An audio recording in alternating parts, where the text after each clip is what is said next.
Pisces, and welcome to your day.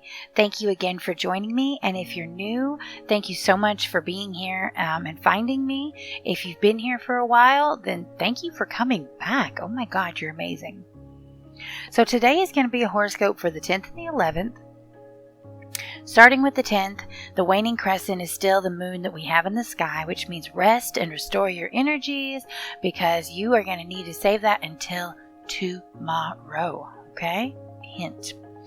So for now, though, rest and restore. The other thing I need to tell you is that the moon has transitioned into Sagittarius. When the moon is in Sagittarius, this means we may feel a desire to want to roam or maybe even be restless. We're going to want a little more variety and change in our life. And you may not normally be that kind of a person, and you might feel that way now, and that's why. So if you're feeling this bug to just get out of the house, or you're going stir crazy and you don't know what to do, maybe just move some things around in your house or change the way you do your makeup today, just to give yourself a little bit of spice of life, okay? So moving straight into your horoscope, there is raw potential here, okay? That's what I'm seeing. Some birthing of just raw energy in your hand when it comes to any kind of structure or your career, really is what I'm looking at. You know, things that are outside of your home, things that may give you kind of like boundaries. Maybe you're the one making the boundaries today. This potential you have is really powerful. It's very fire-based. I will say, though, that there is a caveat that you may be experiencing some fear, and that might be because you don't feel like you have enough time on the job or experience at whatever you're trying to initiate rules for.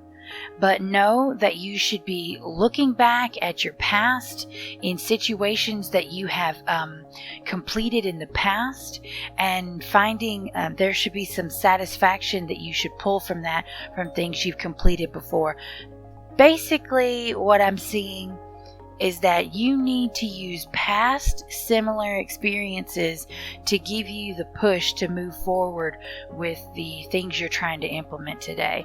And for some reason, this is really feeling very school, very work oriented, outside of the home. Normally, it's really kind of like up in the air, but this is just feeling really work related. So whether you're a student or you have a career of your own, when you're at work, if there's something you've been wanting to change at work, or with your school routine, maybe, I'm not really sure what you could change with school, but you know, teachers are just more and more open to new ideas these days. Just make sure that you get yourself some confidence from things you've completed. Kind of like look at your own past resume. I guess that's what I'm seeing. Look at your resume from the past and use it to help you implement things in the future. So moving on to the 12th. I'm talking kind of fast, I guess, because I'm really excited about the 12th. The 12th is when we are going to get our first new moon together. The moon is going to be a new moon for the 12th and the 13th. And during a new moon, this is the time where we stop resting, stop being grateful, stop all the things I've been preaching to you for the last 2 weeks, and start setting our intentions. We are going to set our intentions on what we want to accomplish over the next 28 days. I encourage you not to pick anything too crazy big, okay? When you set an intention of what you want, it should always be something attainable. Don't say you want to win the lottery, okay? Because most likely that won't happen. We want to say something logical, something that we can actually strive to do.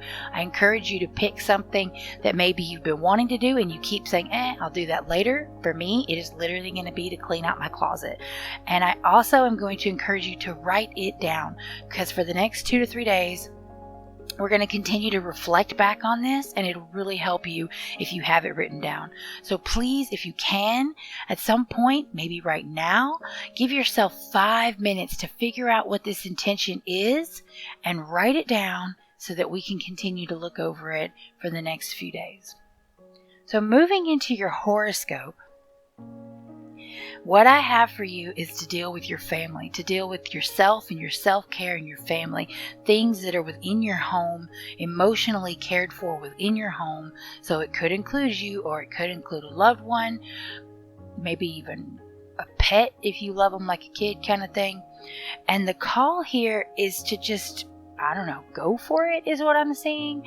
What this means, I think, is that if you are wanting to add something to your home life, maybe a pet, like literally, maybe if you want to get yourself a pet, go for it. You know, now is the time to start implementing new things for self-care, for family care, for new family processes, whether it be getting yourself on a strict vitamin routine, getting your family on a vitamin routine, caring about, how your eating habits or whatever, but something to do with your home life. Just know, if you've been thinking about it, the time is now. So that's all I have for you today. Thank you for being here, and feel free to subscribe if you want, and I'll see you tomorrow.